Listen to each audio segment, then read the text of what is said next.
नमस्कार, जन उत्तराखंड में आप सभी का स्वागत है। मैं हूं प्रभात। सबसे पहले हेडलाइंस।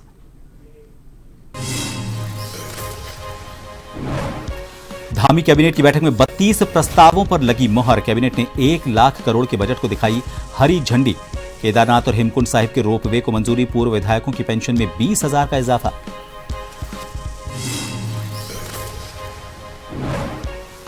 और 38वें राष्ट्रीय खेलों में नई पहल की शुरुआत। विजेता खिलाड़ियों की ओर से लगाया जाएगा पौधा। सीएम धामी ने खुद किया पहला पौधारोपण। समापन को लेकर कहा, प्रदेश अब अंतर्राष्ट्रीय खेलों के लिए भी तैयार।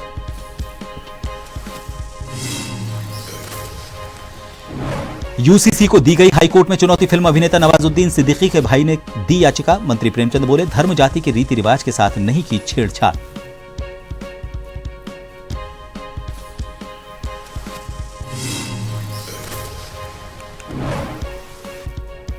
विधायक दिलीप रावत ने आगामी सत्र में शामिल होने से किया इनकार। जंगली जानवरों के हमले को लेकर की थी विशेष सत्र आहूत करने की मांग। वन मंत्री बोले, संकल्प पत्र भारत सरकार को भेजना चाहिए।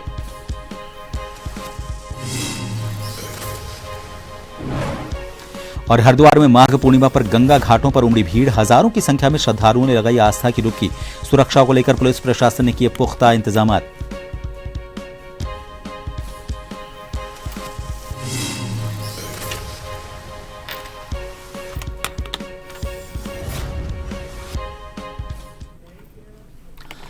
उत्तराखंड के मुख्यमंत्री पुष्कर सिंह धामी धर्मानगर हरिद्वार पहुंचे। यहां पर पहुंचकर उन्होंने पत्रकारों से बात करते हुए कहा कि राष्ट्रीय खेल की मेजबानी हम लोगों के लिए बड़ा अवसर है। प्रधानमंत्री नरेंद्र मोदी का बहुत धन्यवाद करता हूं उत्तराखंड के सभी लोगों की तरफ से कि उन्होंने हमें मेजबानी का अवसर दिया और आयोजन भी बहुत अच्छे हुए हैं। जगह जगह पर हमारे अन्य प्रदेशों के जो खिलाड़ी आए हैं वो भी एक अच्छा अनुभव यहां से लेकर जा रहे हैं।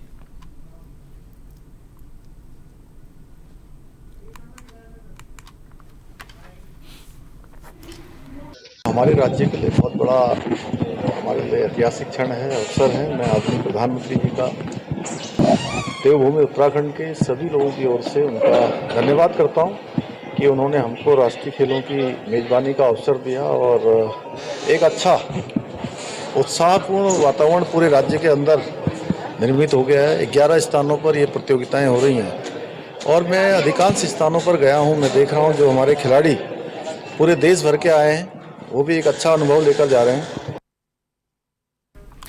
मुख्यमंत्री पुष्कर सिंह धामी हरिद्वार के दौरे पर हैं। यहां पर उन्होंने 38वें राष्ट्रीय खेल के अंतर्गत कुश्ती प्रतियोगिता का अवलोकन किया। इसके बाद सीएम धामी ने हॉकी मैच का भी अवलोकन किया। उन्होंने खिलाड़ियों से मुलाकात कर उनका हौसला बढ़ाया।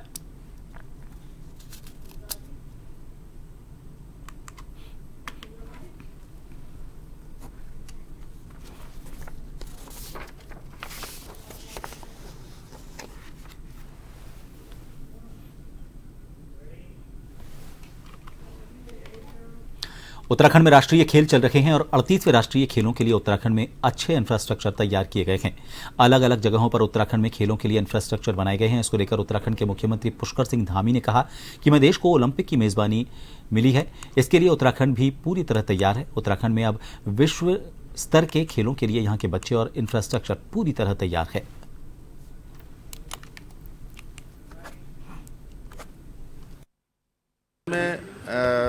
ओलंपिक की जो मेजबानी का जो काम जो है मिलना है उसमें उत्तराखंड भी पूरी तरह से तैयार है और हमारे बच्चे, हमारे यहाँ के स्ट्रक्चर सभी हमारा बहुत अच्छा हो रहा है। ये हमारे लिए बहुत उत्साहवर्धक है।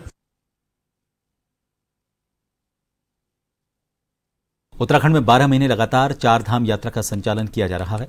आमतौर पर 4 धाम यात्रा की शुरुआत अप्रैल में होती है और नवंबर में यात्रा का समापन हो जाता है। इस बार से प्रदेश में 12 महीने 4 धाम यात्रा का संचालन जारी है। मुख्यमंत्री पुष्कर सिंह धामी ने इसको लेकर कहा कि प्रधानमंत्री नरेंद्र मोदी जहां भी जाते हैं लोगों का ध्यान उस क्षेत्र में और ज्यादा हो जाता है। आपको बता दें कि प्रधानमंत्री मोदी 27 फरवरी को शीतकालीन प्रवास पर उत्तराखंड आ सकते हैं। वो उत्तरकाशी जिले में गंगोत्री धाम के शीतकालीन गद्दी स्थल मुखबा का दौरा कर सकते हैं। माना जा रहा है कि वो हर्षिल या बगोरी में भी रात्रि विश्राम करेंगे।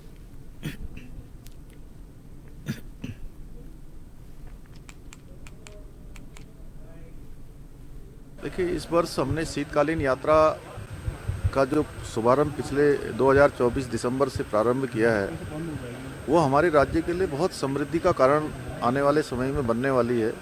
उसका एक बहुत अच्छा अनुभव है और पूरे वर्ष भर यात्रा चलेगी। आदरणीय प्रधानमंत्री जी से मैंने निवेदन किया था कि आप भी शीतकालीन यात्रा में कभी अगर आएंगे तो निश्चित रूप से हमारे राज्य का बहुत इससे जो है ब्रांडिंग होगी पूरे विश्व के अंदर। जब भी प्रधानमंत्री जी कहीं जाते हैं तो पूरी दुनिया का ध्यान उस तरफ जाता है। वो आदि कैलाश गए, चाहे माणा गए या केदारनाथ में उन्होंने गुफा में प्रवास किया, तो उसके बाद वहाँ पर यात्रियों की संख्या, तीर्थयात्रियों, श्रद्धालुओं की संख्या बढ़ी। और आदरणीय प्रधानमंत्री जी शीतकालीन यात्रा में आएंगे तो निश्चित रूप से राज्य की समृद्धि में बहुत तेजी से विकास होगा। आज हुई धामी कैबिनेट की बैठक ने 32 प्रस्ताव पर मोहर लगाई। सूत्रों के अनुसार 18 फरवरी से शुरू होने वाले बजट को भी धामी कैबिनेट ने हरी झंडी देते हुए करीब 1 लाख करोड़ के बजट पर मोहर लगाई है। इसके साथ ही सदन पर रखे जाने वाले अध्यादेशों को मंजूरी दी है। पर्यटन विभाग के तहत केदारनाथ और हेमकुंड साहिब के रोपवे को भी मंजूरी दी गई है। प्रस्ताव केंद्र को भेजा जाएगा। वहीं वनाग्नि की घटनाओं को रोकने के लिए वन पंचायत को 30-30 हजार रुपए देने का भी कैबिनेट ने निर्णय लिया है।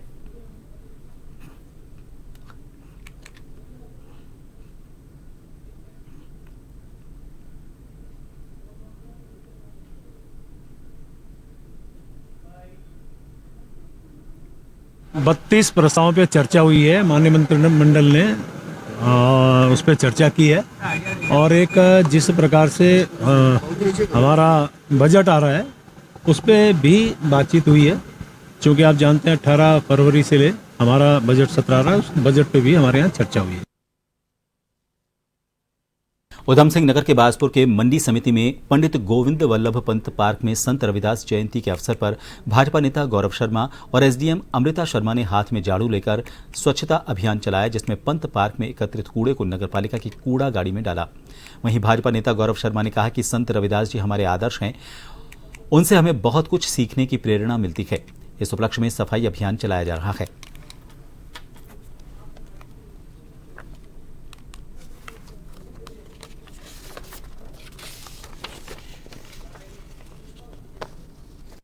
संत परंपरा के महान योगी और महान ज्ञानी संत शिरोमणि बहुत ही पूजनीय हमारे संत रविदास जी की जयंती है। उस उपलक्ष्य में आज जो उनके जीवन से हमें सीख मिलती है, समाज में समरसता और शुचिता के साथ में, स्वच्छता के साथ में, सत्यता के साथ में और परोपकार के भाव के साथ में हमें समाज में एकजुट होकर रहना चाहिए। उनका महान जीवन, उनका आदर्श जीवन हमको ये सिखाता है। उसी के निमित्त आज उनकी जयंती के उपलक्ष्य में हम सभी लोग यहाँ पर पंत मार्ग अनाज मंडी में उपस्थित हुए हैं और हमारा पूरा परिवार उसी भाव के साथ, उसी चेतना के साथ जो हमें उनके मार्गदर्शन में प्राप्त होता है, उनके जीवन से प्राप्त होता है, स्वच्छता अभियान के निमित्त हम लोगों ने यहाँ पर आज इस पार्क में आकर स्वच्छता अभियान चलाया है। रविदास जी की जयंती के उपलक्ष्य में शासन स्तर से निर्देश प्राप्त हुए थे कि इनकी जयंती के उपलक्ष्य में विशेष स्वच्छता अभियान जगह जगह चलाया जाएगा। तो उसी के क्रम में यहाँ पर एक छोटा सा प्रयास हमारे द्वारा किया गया है, सभी लोगों को साथ में लेते हुए कि यहाँ पर हम ये पंत पार्क जो है इसमें स्वच्छता करें और आसपास एक संदेश दें कि जैसे हम ये आज हम स्वच्छता अभियान चला रहे हैं, यहाँ के आसपास के लोग और यहाँ का जो मतलब कार्मिक हैं वो इसको लगातार स्वच्छ रखें। रामनगर में नेचर बायो फूड कंपनी की वार्षिक आम बैठक हुई, जिसमें रामनगर विकासखंड के अलावा कोटाबाग, ओखल ढूंगा, पाट कोट के अलावा कई इलाकों से करीब 1300 से ज्यादा महिला और पुरुष किसानों ने हिस्सा लिया। बैठक शुरू होने के दौरान मौजूद किसानों ने अपनी समस्याओं को लेकर कंपनी के अधिकारियों के सामने इनको रखा।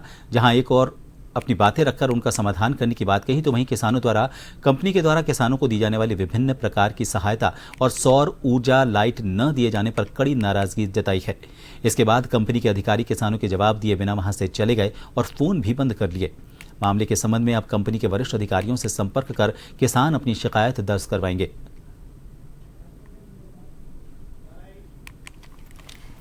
हम यहाँ पे किसान मीटिंग में आए थे। जो नेचर बायो फूड एक कंपनी है, उसमें बासमती धान किसान लगाते हैं। आज इनकी खुली बैठक थी यहाँ पे, आम बैठक। सभी ब्लॉक से यहाँ पे आए थे, पाटकोट, कोटाबाग और बेतालघाट और ढेला सारे किसान कम से 1300-1400 किसान यहाँ पे उपस्थित थे।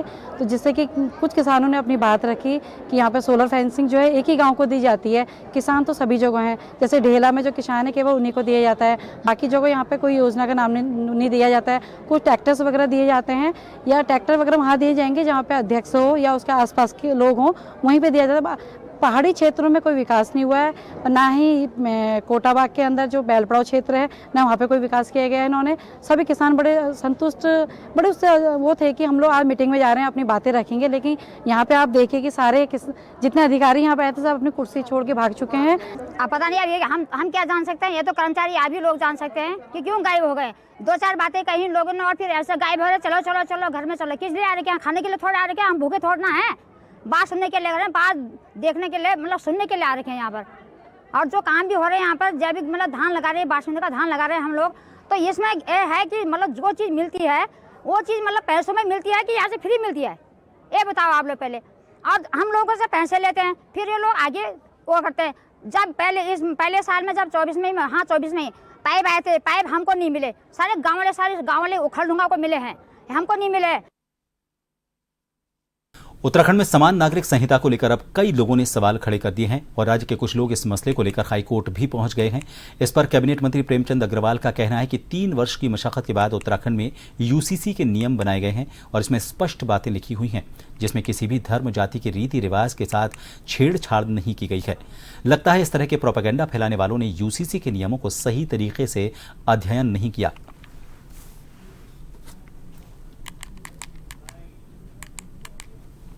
जिस प्रकार से कुछ लोग जो प्रदेश में हमने यूसीसी लागू किया है, शायद वो इसका अध्ययन नहीं कर पाए और जिस प्रकार से उनकी भावना समान नागरिक संहिता के अनुरूप नहीं है या सोच उनकी नहीं है, जबकि इस समान नागरिक आचार संहिता में यानी यूसीसी में सबको समान अधिकार, सबको समान जो है चाहे शादी हो, ब्याह हो, कुछ भी उसमें समान अधिकार दिया गया है। किसी भी धर्म जाति का किसी परंपरा से छेड़छाड़ भी नहीं किया गया है।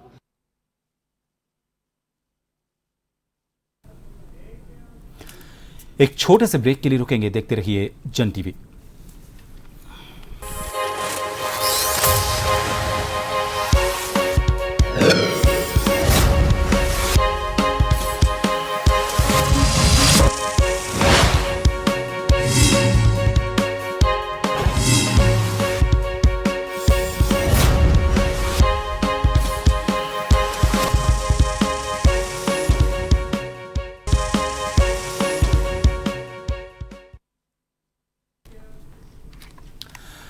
ब्रेक के बाद एक बार फिर आप सभी का स्वागत है। रामनगर में बढ़ती सड़क दुर्घटनाओं को रोकने के लिए सहायक संभागीय परिवहन कार्यालय के द्वारा शहर में सड़क सुरक्षा माह के तहत जागरूकता रैली का आयोजन किया गया।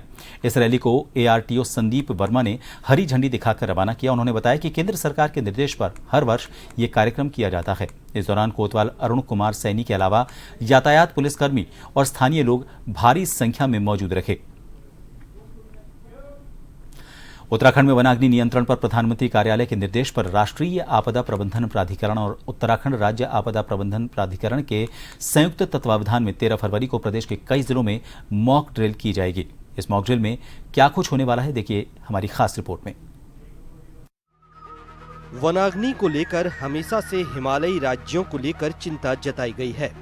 भारत वन स्थिति रिपोर्ट 2023 में उत्तराखंड को लेकर भी चिंता जताई गई थी, जहां उत्तराखंड वनाग्नि के मामले में पूरे देश में 13वें नंबर पर रहता था, तो इस रिपोर्ट में जंगल की आग को लेकर नंबर 1 पर रहा। वर्ष 2024 में उत्तराखंड में वनाग्नि की घटनाओं पर नियंत्रण पाना मुश्किल हो गया था और जंगलों में लगी आग को बुझाने के लिए सेना की मदद भी ली गई थी। लेकिन वर्ष 2025 में फॉरेस्ट फायर सीजन शुरू होने से पहले प्रदेश में वनाग्नि नियंत्रण पर पीएमओ कार्यालय के निर्देश पर राष्ट्रीय आपदा प्रबंधन प्राधिकरण, गृह मंत्रालय, भारत सरकार और उत्तराखंड राज्य आपदा प्रबंधन प्राधिकरण के संयुक्त तत्वाधान में 13 फरवरी को मॉक ड्रिल आयोजित की जा रही है।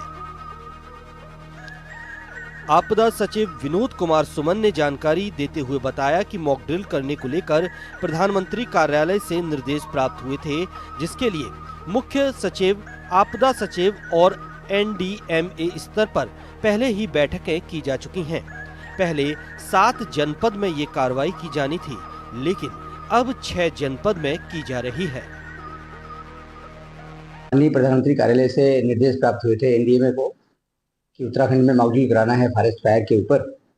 NDMA के द्वारा उत्तराखंड में मॉक ड्रिल की कार्रवाई की जा रही है।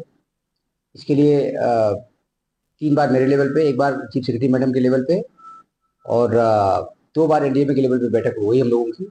हम लोग पूरी तरह तैयार हैं। यह कार्रवाई पहले 7 जनपदों में की जानी थी, कतिपय कारणों से नैनीताल में संभव नहीं हो पा रही है, तो 6 जनपदों में हम लोग मॉक ड्रिल की कार्रवाई कर रहे हैं। अमेरिका के लॉस एंजलिस में वनाग्नि अब तक के इतिहास की सबसे भयावह घटनाओं में से एक है। अमेरिका जैसा विकसित राष्ट्र इस आपदा के सामने लाचार हो गया था। वनाग्नि की घटनाओं को रोकने के लिए सरकार और शासन इस बार बड़े स्तर पर तैयारी कर रहा है। मॉक ड्रिल के दौरान आधुनिक तकनीकी का इस्तेमाल किस तरीके से किया जा सकता है और रिस्पॉन्स टाइम को कम किया जा सके, इसको लेकर भी तैयारियां की जा रही हैं। हम लोग मॉक ड्रिल में यह भी देख रहे हैं कि IT उपकरणों का किस तरह से प्रयोग किया जाए, किस तरह से लोगों को जोड़ा जाए, किस तरह से हम अपने जो रिस्पांस टाइम है उसको कम करें। माननीय मुख्यमंत्री जी बार बार कहते हैं कि भाई रिस्पांस टाइम जितना कम रहेगा उतना अच्छा हम मैनेज कर पाएंगे। उसको किस तरह से किया जाए, इस दिशा में काम कर रहे हैं और बहुत सारी बातें निकल के आ रही हैं, तो उन सबको देखते हुए फिर हम लोग प्रभावी कार्रवाई करेंगे। उत्तराखंड के जंगल में आग लगने की घटनाओं को लेकर वन विभाग को कई चुनौतियों का सामना करना पड़ता है। राज्य की विषम भौगोलिक परिस्थितियों के कारण आग को बढ़ने से रोकना मुश्किल होता है। इसके साथ ही वन विभाग को ग्रामीणों का साथ भी नहीं मिलता। आपदा सचिव ने भी माना कि आमतौर पर उत्तराखंड में जब कोई आपदा आती है तो सभी विभाग मिलकर सहयोग करते हैं, लेकिन वन विभाग को वनाग्नि के समय सहयोग नहीं मिल पाता। ऐसे में मॉक ड्रिल के जरिए कई एजेंसियों के माध्यम से ये भी देखा जाएगा कि कैसे वन विभाग को सहयोग मिले। कि आप जानते हैं कि फॉरेस्ट फायर जो है बहुत बड़े एरिया में फैलता है, बहुत सारी वजह होती हैं और मेन जो दिक्कत होती है कि वहाँ तक जाना मुश्किल होता है और इसके कारण से हम लोग आग को रोकने में बहुत अधिक सफल नहीं हो पाते हैं। तो मॉक ड्रिल में वही देखा जाएगा कि बहुत सारी एजेंसियों के माध्यम से ये कार्य किया जा रहा है। इसमें जिला प्रशासन, वन विभाग, पुलिस विभाग, SDRF, NDRF, आर्मी, बहुत सारे लाइन डिपार्टमेंट, सबके सहयोग से किया जा रहा है। आमतौर पे जब कोई आपदा आती है तो सब विभाग मिलकर काम करते हैं, लेकिन वनाग्नि के लिए फॉरेस्ट डिपार्टमेंट आमतौर पे उसको बहुत सहयोग नहीं मिल पाता है। तो अब इस तरह से मॉक ड्रिल किया जा रहा है और इसके बाद जो आग लगेगी उसमें प्रयास किया जाएगा, सबका मिला जुला प्रयास हो और जो बेसिक जोर दिया गया है, कम्युनिटी पे जोर दिया गया है कि कम्युनिटी को भी शामिल किया जाए, इसमें लोगों को शामिल किया जाए। उत्तराखंड के जंगलों में गर्मियों में आग लगने से हर साल बेशकीमती वन संपदा राख हो जाती है। आग बुझाने के नाम पर हर साल करोड़ों रुपए बहा दिए जाते हैं, लेकिन न जंगल बच पाते हैं और न आग बुझ पाती है। ऐसे में वन विभाग भी बारिश के भरोसे रहता है और आसमानी बारिश ही जंगलों की आग को शांत कर पाती है। ऐसे में 13 फरवरी को मॉक ड्रिल से NDMA, उत्तराखंड राज्य आपदा प्रबंधन प्राधिकरण और वन विभाग द्वारा क्या प्रभावी कदम उठाए जाते हैं, ये देखने वाली बात होगी। देहरादून से संवाददाता हिमांशु बरमोला की रिपोर्ट। उत्तराखंड में 38वें राष्ट्रीय खेलों के बीच एक नई पहल की गई है। यहां पर विजेता खिलाड़ियों की ओर से एक पौधा लगाया जाएगा, साथ ही पौधों में उनके नाम की चिट भी लगाई जाएगी। इसकी पूरी व्यवस्था देहरादून के महाराणा प्रताप स्पोर्ट्स स्टेडियम के नजदीक की गई। मुख्यमंत्री पुष्कर सिंह धामी ने यहां पहुंचकर खुद पौधारोपण किया। इस दौरान वन मंत्री सुबोध उनियाल और IOA अध्यक्ष PT उषा भी मौजूद रहीं। और पूरे जीवन भर हमारे जो मेडल विजेता खिलाड़ी हैं उनके नाम का एक पौधा लगाया जा रहा है, जो निश्चित रूप से आने वाले समय में जो आज पर्यावरण संरक्षण है, इकोलॉजी और इकोनॉमी में हम हमेशा संतुलन की बात करते हैं, और ये धरती पूरे विश्व को पर्यावरण का संदेश देती है, तो 1600 मेडल विजेता खिलाड़ियों का पौधा यहाँ पर रोपित किया जा रहा है, जो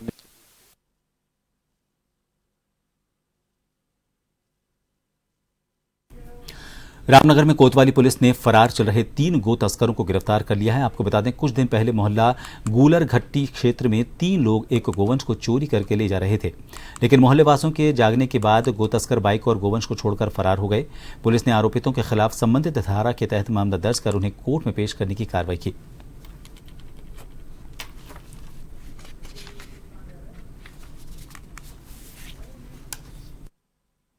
देखिए, 9 तारीख की रात को गुल्लाघट्टी में कुछ गो तस्कर जो एक गाय को चोरी करके ले जा रहे थे, गोवंशी पशु को, तो वो मतलब पब्लिक के जगने से, हल्ला होने से वो उसको छोड़ के भाग गए थे। हमारे द्वारा तुरंत इस संबंध में फर्द बनाकर गोवंशी पशु को अपने कब्जे में लिया गया तथा अभियोग पंजीकृत किया गया और उस मामले में तीनों अभियुक्तों को आज हमारे द्वारा गिरफ्तार किया गया है, माननीय न्यायालय पेश किया जा रहा है। चंपावत में वन पंचायत हॉल में डीएफओ की अध्यक्षता में वन पंचायत सरपंचों की वनाग्नि नियंत्रण और आपदा प्रबंधन संबंधी 1 दिवसीय कार्यशाला का आयोजन किया गया। इसमें जंगलों को आग से बचाने को लेकर चर्चा की गई। कार्यशाला में फायर सीजन के दौरान वनों को आग से बचाने संबंधी कई तरह की जानकारी दी गई और जंगलों को आग से बचाने की अपील की गई। बता दें, 15 फरवरी से शुरू हो रहे फायर सीजन को लेकर वन विभाग की ओर से तैयारी शुरू कर दी गई है, जिससे वनाग्नि की घटनाओं को कम किया जा सके।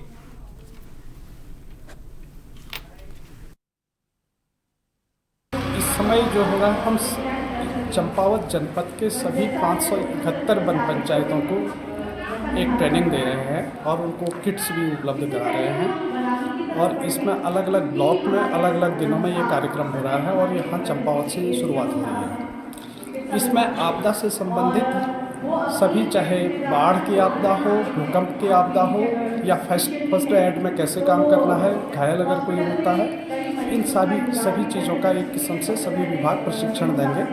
इसमें पुलिस वाले हैं, मेडिकल वाले हैं, आपदा प्रबंधन वाले हैं और निश्चित तौर पर वन विभाग वाले हैं, क्योंकि सबसे पहले अब वन विभाग की आपदा वनाग्नि आने वाली है। जनपद में जितनी भी वन पंचायतें हैं, जो कि जनपद चंपावत के लिए 571 वन पंचायतें हैं, उनको जिला आपदा प्रबंधन प्राधिकरण की तरफ से और वन विभाग की तरफ से प्रशिक्षण दिया जा रहा है। कार्यशाला वनाग्नि पर आयोजित की जा रही है, जो कि हर विकास खंड में होनी है। आज उसका प्रथम दिन है। चंपावत विकास खंड में ये कार्यशाला दी जा रही है, जिसमें वन विभाग के साथ साथ चिकित्सा विभाग, आपदा, SDRF, पुलिस और फायर की एक्सपर्ट्स के द्वारा इन्हें वनाग्नि की आपदा एवं अन्य आपदाओं से लड़ने के लिए क्या किया जाना चाहिए और क्या व्यवहारिक उसके लिए कार्य होने चाहिए। इन सभी खबरों के साथ जन उत्तराखंड में फिलहाल के लिए इतना ही। नमस्कार।